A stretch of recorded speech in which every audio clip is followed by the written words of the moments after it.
Hello बच्चों, कैसे आप सभी।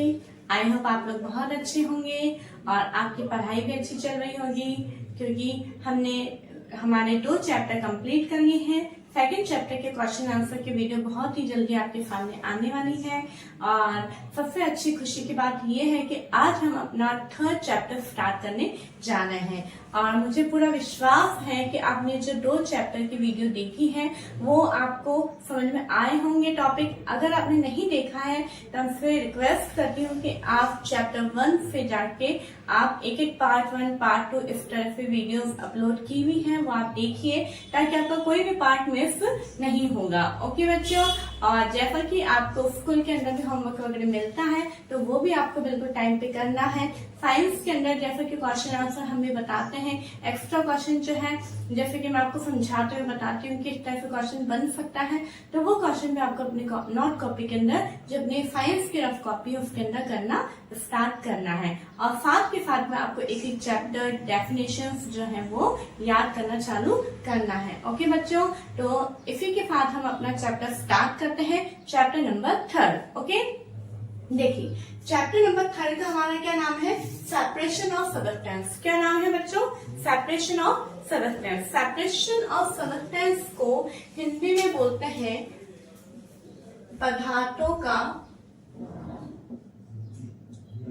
पृथक्करण।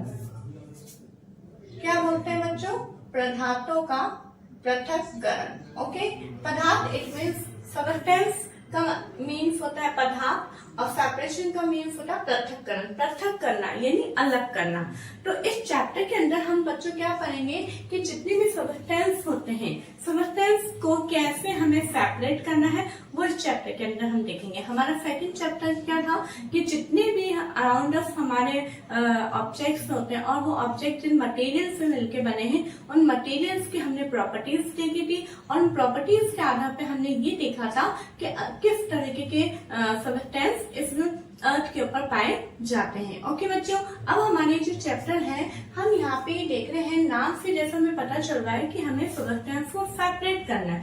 तो सेपरेट करना है तो मतलब कुछ ना कुछ मिक्स होगा, तभी हमें सेपरेट करना होगा। क्योंकि अगर सब चीज प्योर ही रहती तो हमें सेपरेट करने की जरूरत ही नहीं होती, लेकिन कुछ ना कुछ मिक्स हुआ है, मिक्सचर है, तो मिक्सचर को ही हम सेपरेट करते हैं। जैसे कि अगर आप देखते हैं जब आप कुछ सब्जी वगैरह आपकी मम्मी बनाती हैं और उनके अंदर आप कोरिएंडर लीव्स डाल देती हैं, चिली डाल देती हैं, तो आप उसको एकदम उठा के हटा देते हैं ना, कि उन्हें क्या करते हैं वो सेपरेट कर देते हैं कि नहीं ये मुझे अच्छी नहीं लग रही, मैं नहीं खाऊंगी इस तरह से। तो वो आपने क्या किया, सेपरेट किया। आपने क्या किया है बच्चों, सेपरेट किया। ओके, तो इसी तरह से हम देखते हैं कि बहुत सारे आपके घर में मम्मी नानी दादी देखते हैं आप वो गेहूं वगैरह जो अनाज होता है उसको साफ करते हैं, है ना, उनमें से कंकड़ पत्थर स्टोन जो होते हैं उनको अलग करते हैं। तो मतलब उन्होंने क्या किया, सेपरेट किया।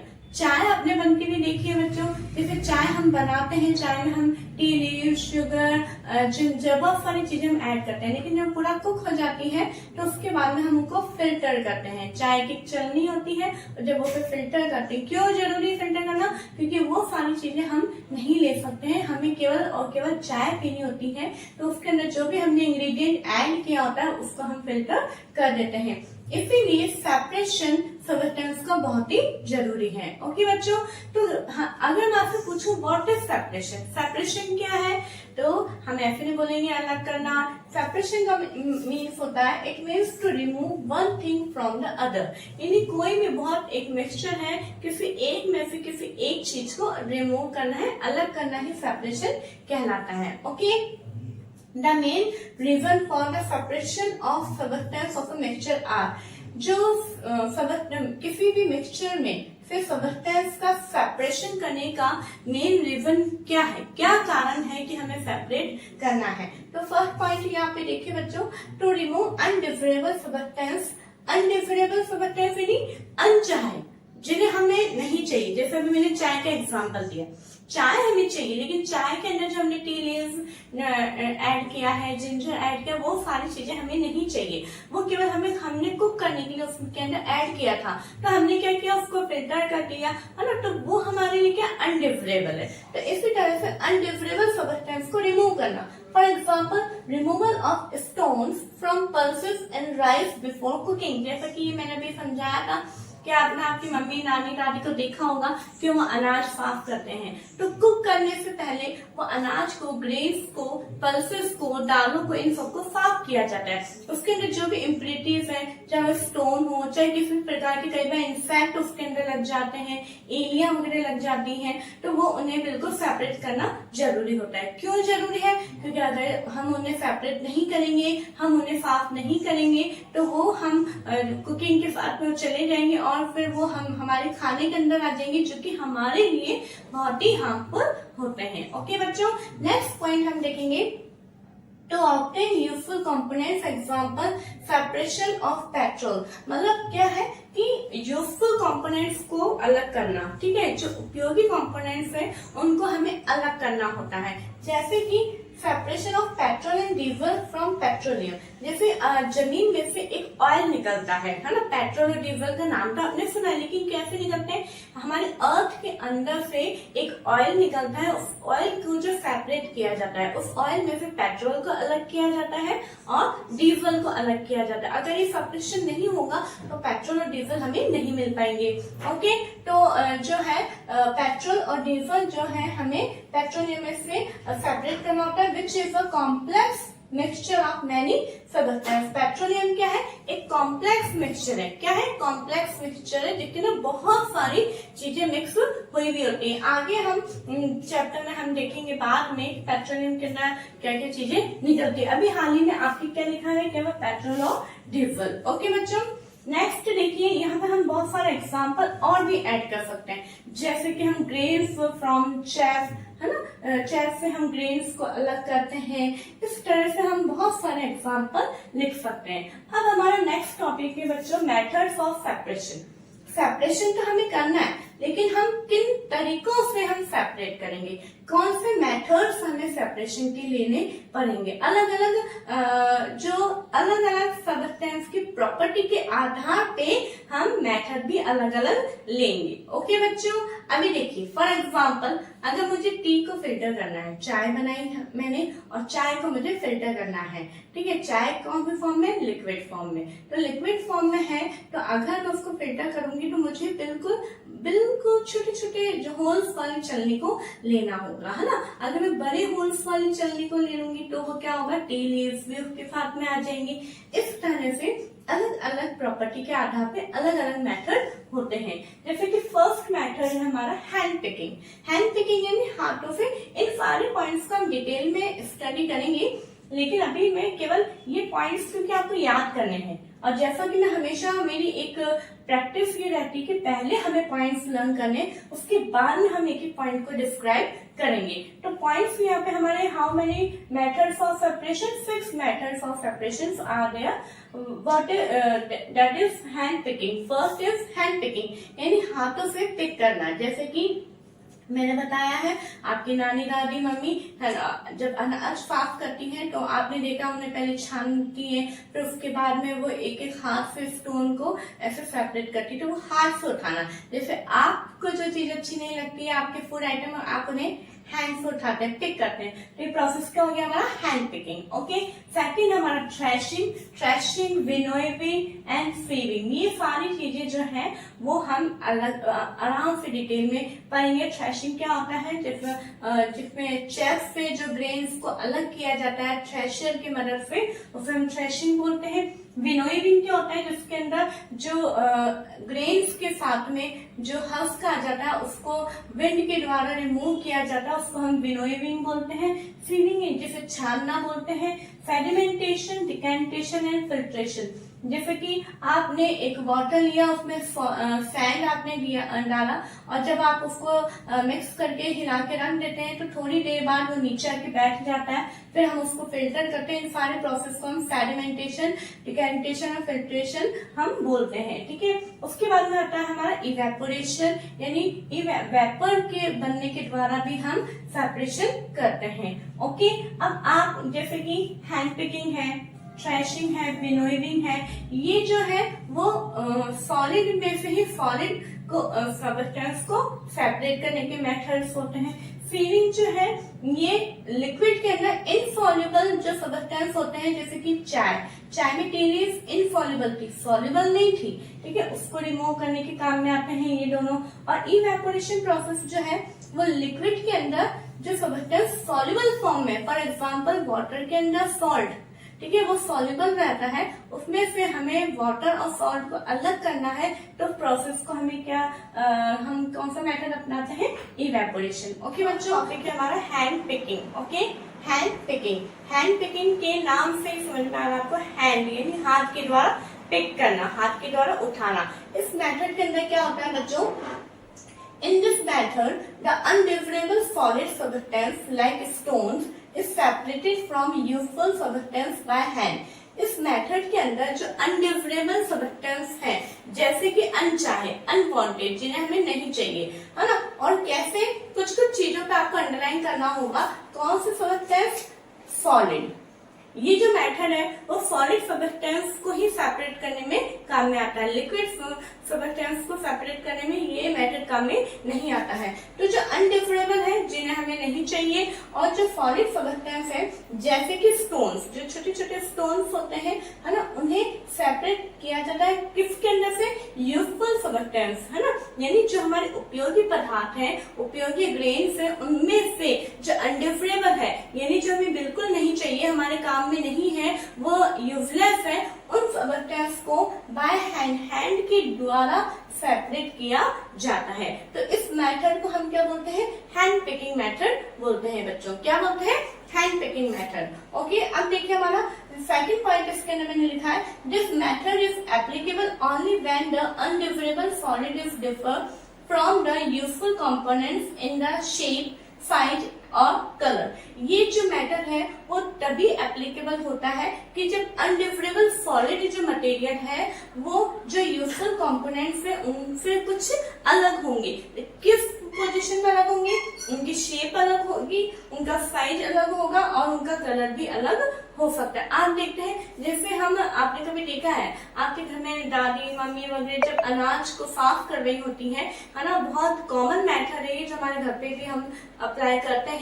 एक हमारी प्लेट होती है, प्लेट के अंदर हम थोड़ा सा अनाज लेते हैं और उसके बाद उसको हाथ से इस तरह से साफ किया जाता है। और जैसे गेहूं, मानो फॉर एग्जाम्पल आप व्हीट को आप क्लीन कर रहे हैं, तो व्हीट में काले कलर के, ब्राउन कलर के, इस तरह से ब्लैक कलर के कुछ भी स्टोन्स होते हैं, जो कि उनकी शेप भी अलग होती है व्हीट से, उनका कलर भी अलग होता है, उनका साइज भी अलग होता है। तो जैसे वो हमें अलग नजर आते हैं, हम उसको हैंड के द्वारा एक तरह से पिक कर लिया जाता है। ठीक है बच्चों, ओके। तो ये जो मेथड है हमारा क्या है, हैंड पिकिंग मेथड है। For example, your mother hand picks stone from pulses before cooking. जैसे खाना पकाने से पहले दालों में से आपकी मम्मी जो है स्टोन्स को अलग करती है, वो मेथड क्या है, हमारा हैंड पिकिंग मेथड है। मेन इसमें बात हमें क्या ध्यान में रखनी है, किसके अंदर कौन से सब्सटेंस को सेपरेट किया जाता है, सॉलिड सब्सटेंस। स्टोन कौन सा स्टेट में पाया जाता है, सॉलिड। ठीक है, अब आपको स्टेट वगैरह सब चीजें बहुत अच्छे से समझ में आ गई है ना। अब देखिए नेक्स्ट हमारा टॉपिक है थ्रेशिंग।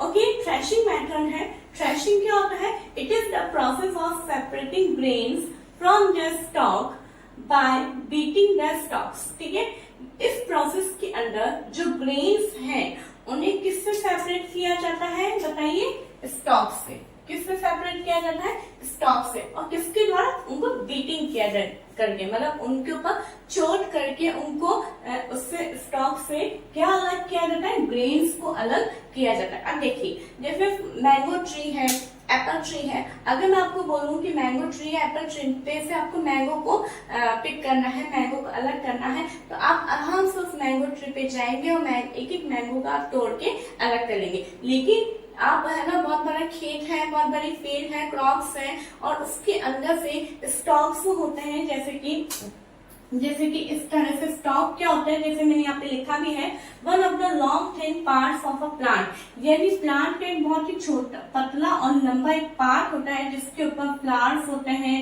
है ना, लीव्स होती हैं, और है ना फ्रूट्स होते हैं, वो सब इसके ऊपर बियर किए हुए होते हैं। अब इसके अंदर जैसे आप देखते हैं, जैसे एक ये है, इसके अंदर ये छोटे छोटे क्या होते हैं, ग्रेन्स लगे हुए होते हैं, ठीक है। अब इसमें से हमें जो है इसको अलग करना है, तो छोटे छोटे जो ग्रेन्स हैं उसको इससे अलग करना हैंड पिकिंग मेथड के द्वारा, अगर हम हाथों के द्वारा करें तो ये इम्पॉसिबल है, ये पॉसिबल नहीं हो पाएगा। तो इसीलिए थ्रेशिंग जो है, थ्रेशिंग क्या होता है ये तो आपको पता चल गया कि इस स्टॉक से ग्रेन्स को सेपरेट करना। इस स्टॉक से, वापस बोल रही हूँ, थ्रेशिंग क्या है, स्टॉक से ग्रेन्स को सेपरेट करना, इसको हम क्या बोलते हैं, थ्रेशिंग बोलते हैं। ओके, अब थ्रेशिंग जो है, जब हमने कहा कि थ्रेशिंग हाथों के द्वारा तो करना बहुत ही पॉसिबल नहीं है, तो ये किसके द्वारा होता है, threshing is done by two ways, दो तरीके से थ्रेशिंग होता है। फर्स्ट है बाय बुल्लो एंड सेकंड है बाय थ्रेशर। बाय बुल्लो यानी क्या होता है, जब हार्वेस्ट किया जाता है, जब कटाई कर ली जाती है प्लांट्स की, उसके बाद में इस तरह से उसको जमीन पे बिखेर दिया जाता है, और उसके बाद में जो बैल होते हैं उनको उसके ऊपर चलाया जाता है, ठीक है। चलाया इसलिए जाता है कि उनके चलने से जब उनके ऊपर जोर पड़ेगा, जैसे हमने बोला था बीटिंग, ठीक है, उसको बीट किया जाएगा और उससे वो अनाज उस स्टॉक से रिमूव होगा।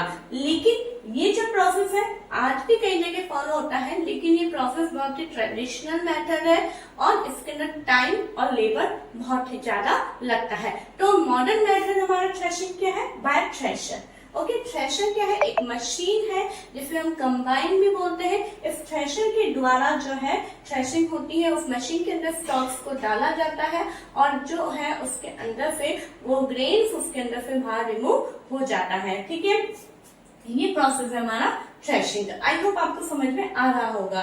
ओके, अब हमारा नेक्स्ट टॉपिक है विनोइंग। ओके, विनोइंग क्या है, बहुत ही अच्छा है और आपने कई बार देखा भी होगा आपके आस पड़ोस में, आपके जो मोस्टली जो फार्मर्स है, रूरल एरिया है, वहां पे आपको विनोइंग प्रोसेस देखने को मिलेगा। ओके, जैसे कि इसमें क्या लिखा है, it is a method of separating heavier and lighter components of a mixture by wind और बाय ब्लोइंग एयर। देखिए क्या होता है, इसके अंदर एक ऐसा मिक्सचर जिसके अंदर हैवियर और लाइटर यानी भारी और हल्के कंपोनेंट्स का जो मिक्सचर होता है उसको सेपरेट किया जाता है। क्या, वापस बोल रही हूँ, ये जो विनोइंग मेथड है उसके अंदर हैवियर यानी भारी और लाइटर इट मीन्स हल्के, इन दोनों कंपोनेंट्स का जो मिक्सचर होता है उसको सेपरेट किया जाता है, किसके द्वारा, विंड के द्वारा एंड ब्लोइंग एयर, यानी जब हवा चल रही होती है तब इस प्रोसेस को बहुत ही इजीली हम कर सकते हैं। कैसे करेंगे, सबसे पहले इस प्रोसेस को करता कौन है, it is used by farmers to separate lighter husk from heavier seeds of grain. जो ग्रेन्स के जो भारी बीज होते हैं, ग्रेन्स के जो बीज होते हैं जो हैवी होते हैं, उनको लाइटर हस्क से अलग किया जाता है, क्योंकि अभी अपन ने क्या देखा था यहाँ पे कि हैवियर और लाइटर कंपोनेंट्स को सेपरेट करना है। तो हैवी क्या होंगे, सीड्स होंगे, हैवी क्या होंगे, सीड्स होंगे, और लाइटर क्या होगा, हस्क होगा। हस्क क्या होता है बच्चों, एक आउटर कवरिंग होती है सीड्स के ऊपर, एक छिलका होता है, भारी छिलका होता है बीज के ऊपर, जिससे हम बीज में से उसको अलग किया जाता है, ठीक है बच्चों। तो उसको अलग करने का काम कौन करते हैं, फार्मर्स करते हैं, ठीक है। अब इसका प्रोसीजर क्या है, the husk particles are carried away by wind. क्या किया जाता है, इस तरह से थोड़ा सा ऊंचाई पे लिया जाता है, एक उनका होता है टूल, और उसके अंदर जिस अनाज को डाला जाता है, ठीक है, और उसके अंदर जब इसको इस तरह से हिलाया जाता है ऊंचाई से, तो क्या होता है कि जितने भी हैवी ग्रेन्स होते हैं, सीड्स होते हैं, वो तो नीचे बिल्कुल आके बैठ जाएंगे, बिल्कुल एक हीप बना लेंगे, यानी उस अनाज का तो ढेर बन जाएगा, और जो हस्क होता है जो कि लाइटर होता है वो वो विंड के साथ में उड़ के चला जाता है। इस तरह से आपने करते हुए देखा होगा। तो विंड हस्क तो विंड के साथ में उड़ के चला जाता है और जो हैवी सीड्स होते हैं, बीज होते हैं, वो नीचे की तरफ गिर जाते हैं और वो एक पूरा उनका ढेर बन जाता है। इस तरीके का पूरा ये प्रोसीजर है इसका। अब आप ये देखेंगे जो हस्क है ना, हस्क जो कि हमारे लिए एज अ वेस्ट मटेरियल है, लेकिन हस्क भी काम में आता है। जो कैटल्स होते हैं उनके भोजन के रूप में वो काम में लिया जाता है। ठीक है बच्चों, तो आज हमने ये तीनों प्रोसेस देखे हैं। कौन से मेथड देखे हमने? Hand picking, threshing and winnowing. ये तीनों मेथड जो है बहुत इजी है, बहुत ही समझने वाली बात है। लेकिन इसमें जैसे क्वेश्चन यहाँ पे बन सकता है कि थ्रेशिंग जो है किन तरीके से हो सकता है, तो by bullock and by thresher. ठीक है, इस तरीके से क्वेश्चन बन सकते हैं। What is the use of husk, husk का यूज क्या है? What is the procedure of winnowing, winnowing का प्रोसीजर क्या है?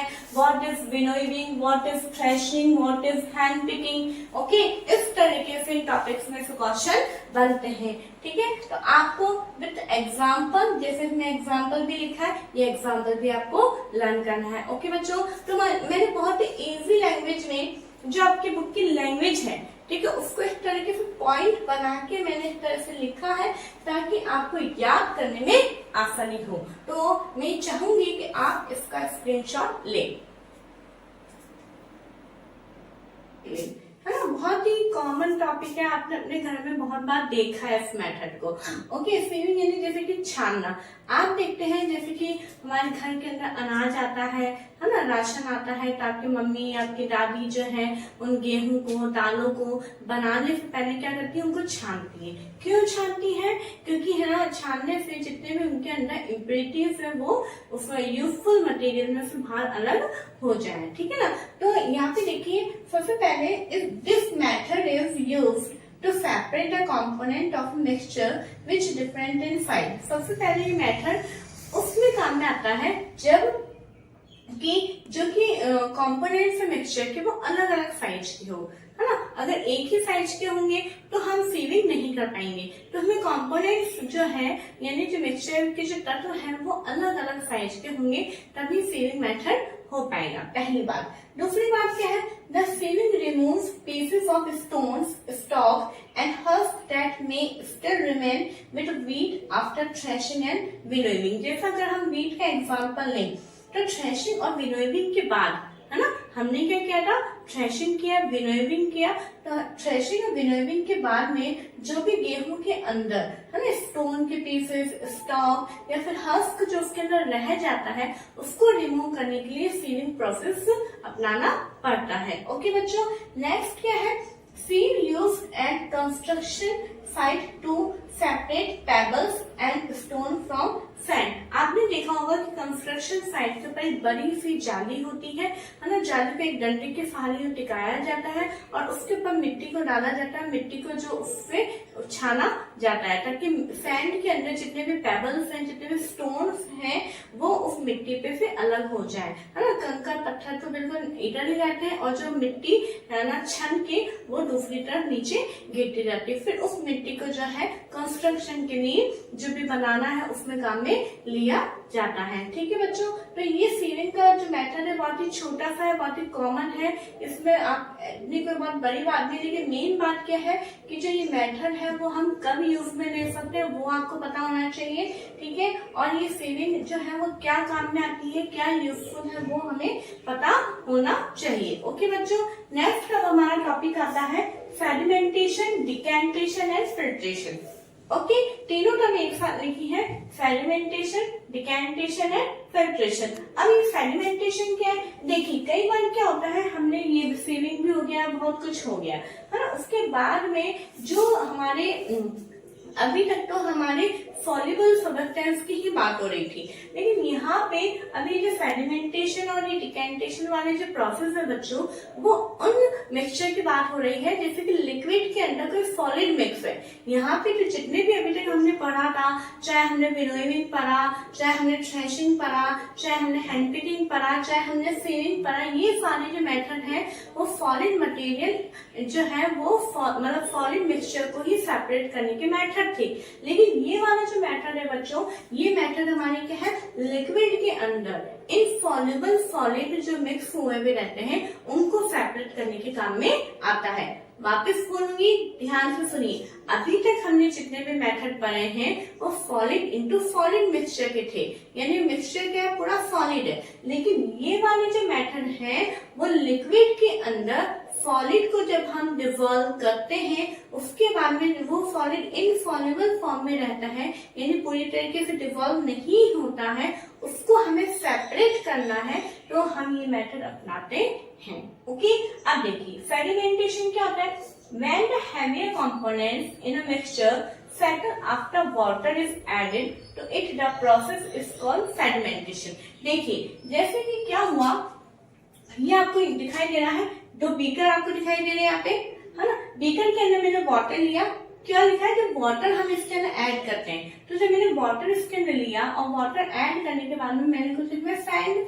को ऐड किया, ठीक है, सैंड मिलाया, उसको स्टिर किया, है ना। स्टिर करने के बाद जब मैं उसे थोड़ी सी देर के लिए रख देती हूँ, अनडिस्टर्ब्ड कंडीशन में मैं उसे थोड़ी देर रख देती हूँ, तो मुझे क्या देखने को मिलता है कि जो सैंड है वो नीचे सेटल डाउन हो जाएगी, वो बीकर में सेटल डाउन हो जाएगी, ठीक है। जो मिट्टी है वो इस पानी में पूरी तरीके से डिसॉल्व नहीं होती है। अभी मैंने आपको क्या बताया था कि ये सेडिमेंटेशन, डिकेंटेशन और फिल्ट्रेशन जो प्रोसेस है वो ऐसे प्रोसेस है जो कि लिक्विड के अंदर इनसॉल्युबल सॉलिड को सेपरेट करने के काम में आता है। तो यहाँ पे सैंड क्या है, इनसॉल्युबल सॉलिड सबस्टेंस, जो कि लिक्विड के अंदर हमने उसे डिसॉल्व करने की कोशिश की लेकिन नहीं हो पा रहा है। अब हमें क्या करना है, अब हमें इसे अलग करना है। जैसा आपने और एक बार ध्यान होगी आपको कि आप देखना जब आपकी मम्मी पल्सेस वगैरह दाल चावल घर में बनाती हैं, उन्हें कुक करना होता है, उससे पहले वो उन्हें वॉश करती हैं। वॉश क्यों करती है, ताकि उनके अंदर कुछ भी जो अगर मिट्टी के जो डस्ट पार्टिकल्स हैं तो वो कहीं में आ जाए, पानी में आ जाए, ताकि जो है और वो मिट्टी पानी में ही रह जाए, ताकि उसको उनसे रिमूव किया जा सके, ठीक है ना। तो इस तरह से हमें ये पता है। तो सेडिमेंटेशन क्या होता है कि हैवीएस्ट कंपोनेंट, अब देखिए यहाँ पे दो कंपोनेंट है, वाटर एंड सैंड। इसमें से हैवी कौन है, भारी कौन है, सैंड, मिट्टी, ठीक है। तो जो हैवी कंपोनेंट है वो नीचे आके बैठ जाता है, उस प्रोसेस को हम बोलते हैं सेडिमेंटेशन। और एक और मैं एक चीज बताना चाहूंगी कि ये आपके बुक में नहीं लिखा है एनसीईआरटी की में, लेकिन मैंने फिर भी आपको एज अ नॉलेज आपको लिखवाया है डेफिनेशन, जो कि आप लिखिएगा। क्या है, this mass of solid particles that settle down at the bottom is called sediment। यानी जो सॉलिड पार्टिकल, ठीक है, वो सॉलिड पार्टिकल जो कि सेटल डाउन होता है, वो सॉलिड पार्टिकल जो कि सेटल डाउन होता है उन्हें हम क्या बोलते हैं, सेडिमेंट। क्या बोलते हैं, सेडिमेंट। समझ में आ रही है बच्चों, क्योंकि ये नीचे बैठ गया है, इसको भी हम कुछ बोलेंगे तो एक नाम दिया जाता है, उसे हम क्या बोलते हैं, सेडिमेंट। ओके, अब सेडिमेंट हो गया है, अब हमें क्या करना है, सेडिमेंटेशन क्यों किया हमने, क्योंकि अगर हम ये सेडिमेंटेशन नहीं करते तो पानी अलग नजर नहीं आता हमें और मिट्टी हमें अलग नजर नहीं आती, ठीक है। तो अब सेडिमेंटेशन होने के बाद में नेक्स्ट इसका प्रोसेस आता है डिकेंटेशन। क्या आता है, डिकेंटेशन। तो डिकेंटेशन क्या होता है बच्चों, डिकेंटेशन है when the water along with the dust is removed. जब इस पानी के अंदर जो डस्ट मिक्स हुई है उसको रिमूव करना है। अब हमें क्या करना है, इस सेडिमेंट को इस वाटर में से अलग करना है। तो the process is called decantation. तो इसे हम क्या बोलेंगे, डिकेंटेशन प्रोसेस बोलेंगे। ओके, डस्ट से अब ये देखिए क्या किया, कैसे हमें अलग करना है। जैसे मैंने यहाँ पे एक बीकर लिया है और ये वही बीकर है जिसके अंदर सेडिमेंट है।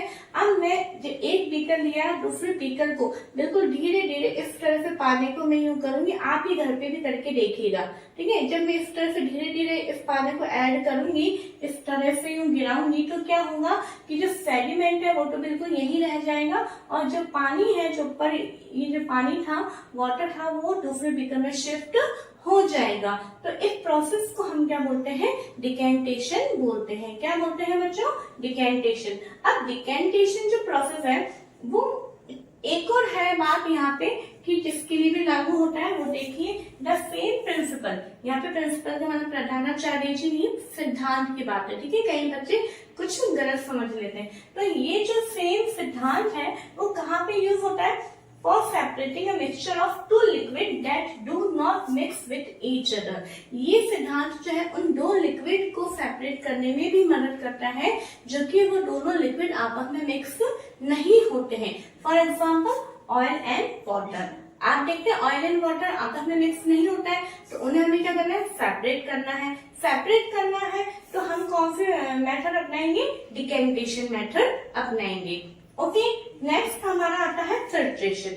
अब फिल्ट्रेशन करने की क्या जरूरत है? आप देखते हैं, अब देखिए फिल्ट्रेशन अलग बात है और फिल्टर करना अलग बात है। मतलब जैसे हम एक तो चाय बनाते हैं, आप चाय बनाते हैं, चाय की छन्नी के ऊपर डाल के छानते हैं, ठीक है ना, लेकिन उसके अंदर आप देखते हैं कुछ अपन मसाला वगैरह ऐड करते हैं, है ना। चाय की पत्ती जो होती है वो तो आपकी छन्नी के ऊपर आके रुक जाती है, लेकिन उस चाय के अंदर चाय मसाला वगैरह कुछ होता है, उस चाय पत्ती के छोटे छोटे पार्टिकल्स होते हैं, वो नहीं उसमें रुकते हैं, है ना, वो बिल्कुल वो भी चाय के साथ नीचे आ जाते हैं। तो अगर हमें उन्हें भी अलग करना है, जैसे यहाँ पे एग्जाम्पल है कि एक बीकर में जो यहाँ पे हमने डिकेंटेशन प्रोसेस किया था, हमने बहुत कोशिश करी कि बिल्कुल हमारा वाटर ही आए, लेकिन फिर भी हल्के फुल्के डस्ट पार्टिकल आ ही जाते हैं। तो इन डस्ट पार्टिकल से भी इनको मुझे रिमूव करना है। तो रिमूव करने के लिए मैं कौन सा प्रोसेस अपनाऊंगी?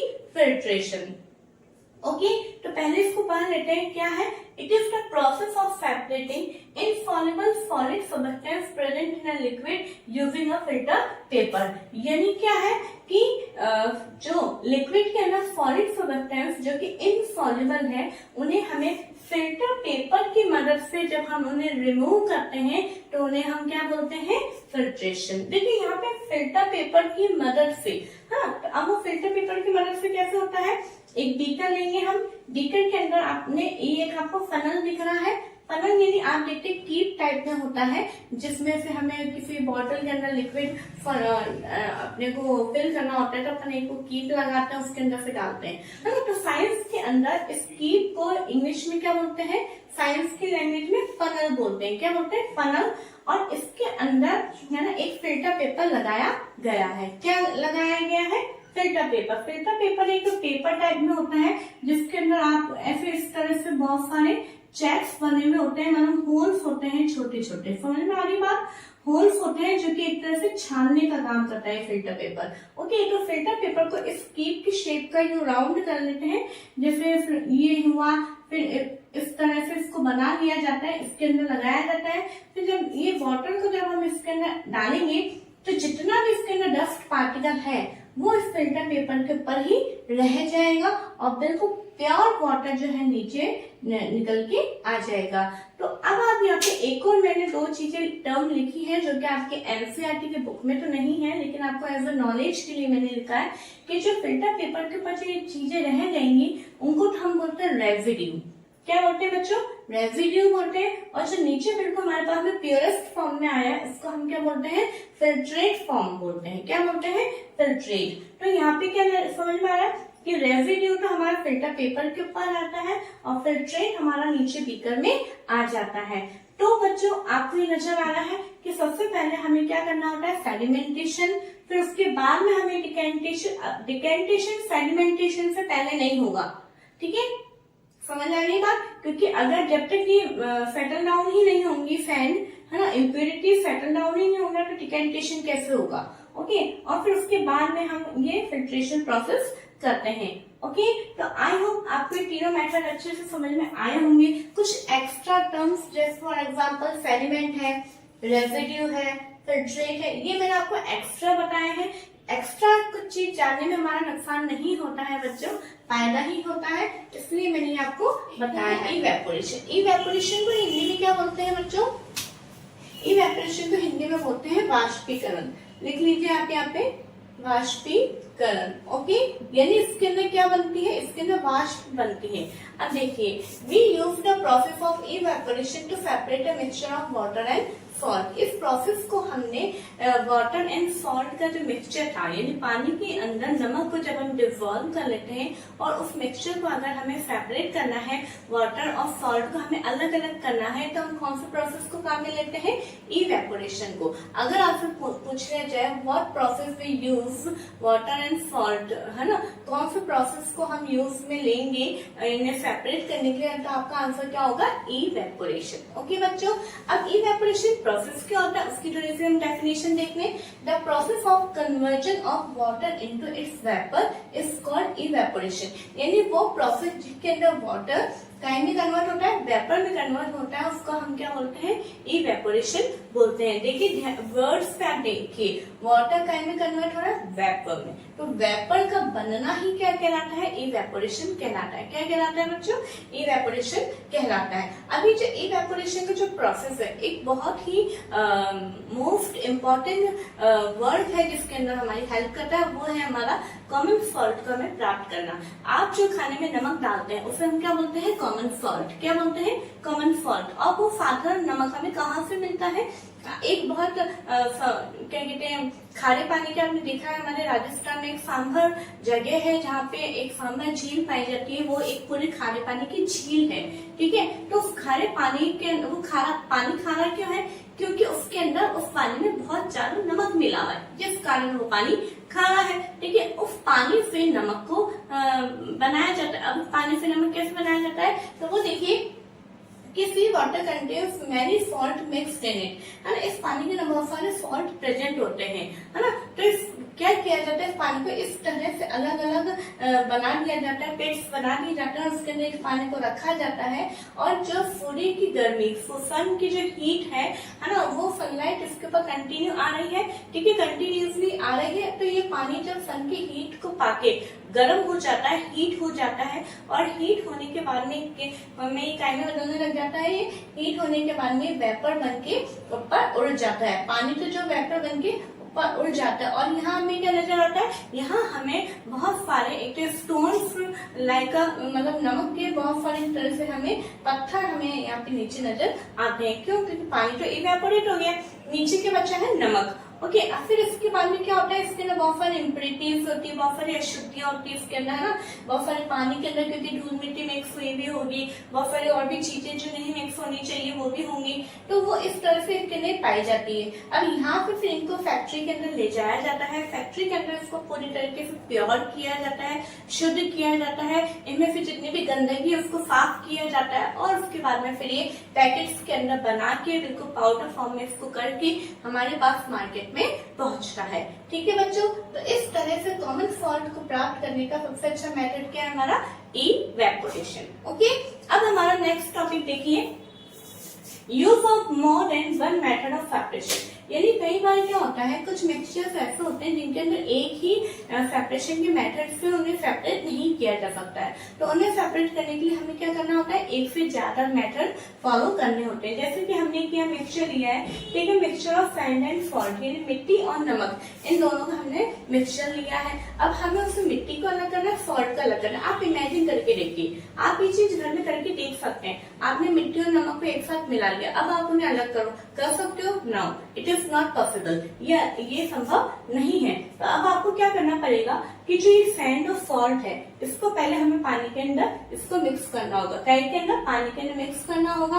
पानी के अंदर मिक्स करने के बाद में इसको हम स्टिर करेंगे। स्टिर करने के बाद थोड़ी देर के लिए हम इसको अनडिस्टर्ब कंडीशन में रख देंगे। मतलब क्या है, हम इसको क्या करेंगे? डिकेंटेशन प्रोसेस यहाँ पे हम करेंगे। तो डिकेंटेशन आपको याद है बच्चों? चला, तो डिकेंटेशन प्रोसेस करने के बाद में हम देखते हैं कि जो सैंड है, जो मिट्टी है, वो तो बॉटम में आ जाएगी, है ना, और जो नमक है वो क्या होगा? इस पानी के अंदर पूरी तरीके से डिसॉल्व हो जाएगा, है ना, नमक तो नीचे नहीं बैठेगा।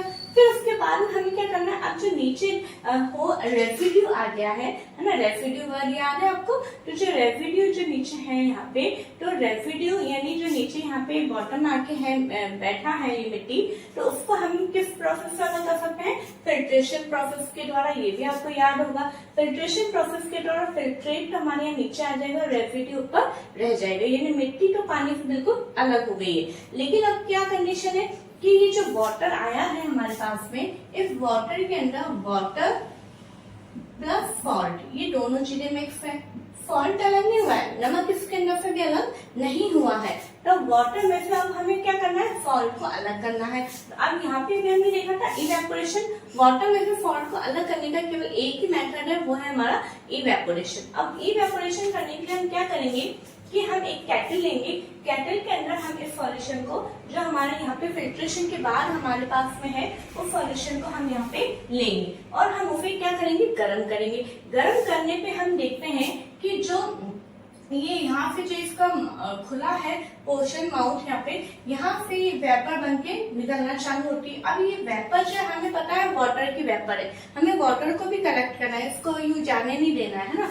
तो यहाँ पे हमने एक प्लेट लिया है, प्लेट के ऊपर मैंने कुछ आइस क्यूब रखी है और यहाँ पे एक बीकर भी लिया है। और जैसे जो वेपर निकल के आ रही है, उस वेपर को के पास मैंने उस आइस क्यूब वाली प्लेट को लिया है और जैसे वेपर से टकरा रही है, टकरा के वो जो ठंडी प्लेट है उसके कांटेक्ट में आ रही है, कांटेक्ट में आते ही वो वेपर काय में कन्वर्ट हो जाती है, वापस लिक्विड में कन्वर्ट हो जाती है। ठीक है, तो जो देखो पानी वेपर कब बनता है, जब उसमें हीट मिलती है, हीट मिलते ही पानी लिक्विड जो है वेपर में कन्वर्ट हो जाता है और वेपर वापस लिक्विड में कन्वर्ट होता है जब वो ठंडी होती है।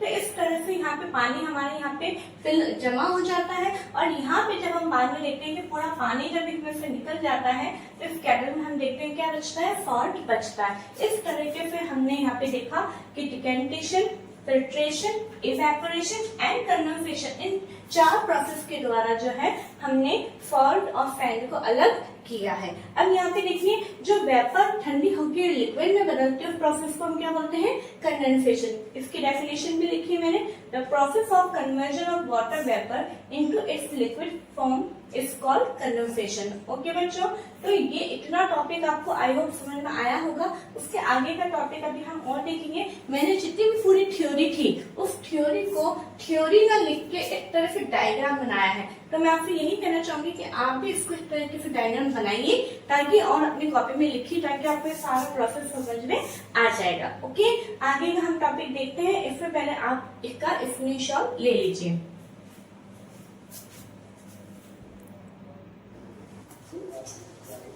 ओके बच्चों, तो आपने अपना स्क्रीनशॉट ले लिया है। अब हम नेक्स्ट टॉपिक देखेंगे, can water devolve any amount of a substance. क्या वाटर के अंदर कितना भी अमाउंट का सब्सटेंस डिवॉल्व हो सकता है ना। यहाँ पे हम ये कहते हैं कि हमने ये भी देखा था कि वाटर जो है वो यूनिवर्सल सॉल्वेंट है, यानी वाटर के अंदर सब कुछ जो है मोस्टली 90% चीजें जो है वाटर के अंदर डिवॉल्व हो जाती हैं, है ना।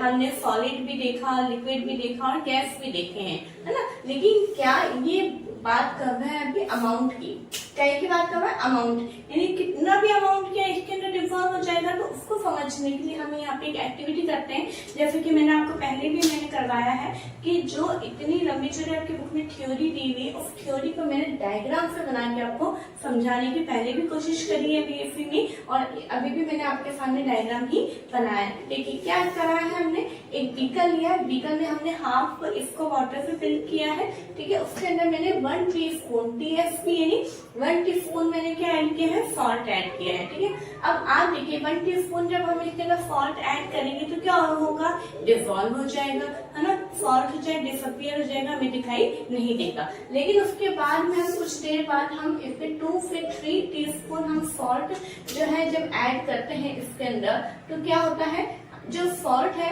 वो पूरी तरीके से डिसॉल्व नहीं होता है और हमें बॉटम पे कुछ कुछ सॉल्ट नजर आता है, ठीक है। ये है। अब आप ये देखिए कि जब सॉल्ट नजर आता है ना, मतलब अब इसके अंदर ये अब और पूरा जो है ये डिसॉल्व होने की इसकी कैपेसिटी खत्म हो गई है।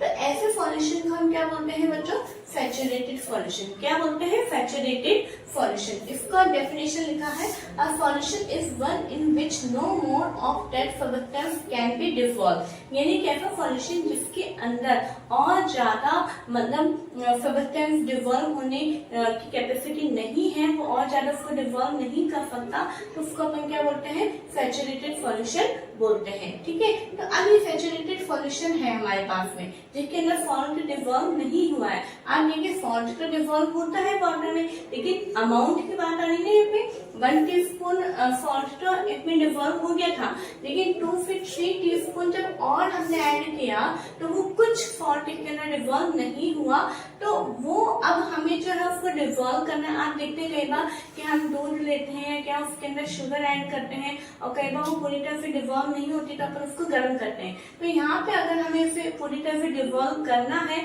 तो क्या है, एक ही मेथड है, वो है हमें हीट करना है। ठीक है, इसलिए यहाँ पे मैंने क्या लिखा है, more of substance can be dissolve in a solution. Solution के अंदर एक से ज्यादा सब्सटेंस को डिसॉल्व करने का एक ही तरीका है, वो है हीटिंग। ओके, जब उसे हीट किया, हीट करने पे हम देखते हैं कि जो सॉल्ट है वो इस पानी के अंदर, वाटर के अंदर डिसॉल्व हो जाता है और हमें यहाँ पे बॉटम में सॉल्ट दिखाई नहीं देता है। ठीक है, तो और फिर उसके बाद में जब इस सॉल्यूशन को हम ठंडा करते हैं, आफ्टर कूल ठंडा होने के लिए रख देते हैं, तो ठंडा होने के बाद हम थोड़ी देर बाद देखते हैं कि सॉल्ट हमें, जो सॉल्ट यहाँ पे नजर आ रहा था बॉटम के अंदर, वही सॉल्ट हमें ठंडा होने के बाद में वापस हमें बॉटम में नजर आ रहा है। तो इट मीन्स यहाँ पे क्या है, हमारी हेडिंग क्या थी कि can water dissolve any amount of substance, क्या वाटर के अंदर कितना भी अमाउंट का सब्सटेंस डिसॉल्व हो सकता है, तो हमारा आंसर क्या होगा, नो। एक तरफ देखा जाए तो नहीं हो सकता, वो हम अलग अलग इसके तरीके अपना रहे कि हमने उसको हीट कर लिया, हमने गर्म कर लिया, गर्म करने के बाद में हमने उसको डिसॉल्व होने के लिए रख दिया। ठीक है, इस तरह से, और फिर उसके बाद जब हमने ठंडा किया तो ठंडा होने पे वो हमें वापस नजर आ रहा है। ठीक है, अलग अलग तरीके हैं, लेकिन अगर आपका ही मार्क्स से देखा जाए तो आप लिखोगे नो।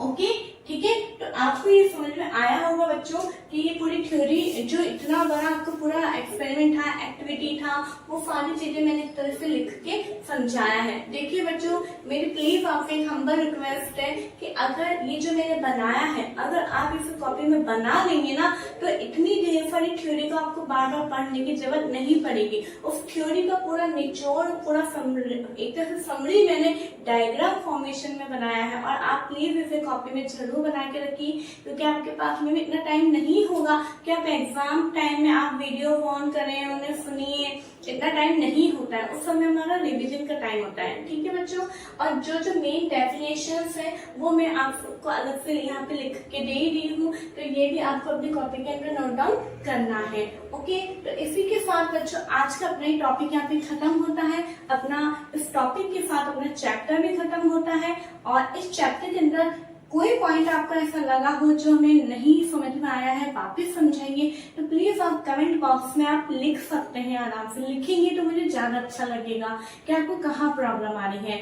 ओके बच्चों, तो आप इसका आप जरूर से बनाइए, जरूर से आप इसको लिखिए, अपनी कॉपी में नोट डाउन करिए, और वीडियो को आप ध्यान से देखें। और अच्छा लगा है अगर आपको वीडियो 1% भी अगर आपको हेल्पफुल लगा है, तो प्लीज आप अपने फ्रेंड्स के साथ शेयर करिए, ताकि वो भी इसका लाभ उठा सके, वो भी इतनी शॉर्ट पैटर्न पे जो इन चीजों को समझ सके। ठीक है बच्चों, आप ये मत सोचिए ये चैप्टर हमारे PT1 में, क्वार्टरली में आगे नहीं आएंगे, लेकिन हमें नॉलेज हमारी अच्छी होनी चाहिए। ओके, तो आप वीडियो को लाइक करें, शेयर करें, सब्सक्राइब करें। Thank you.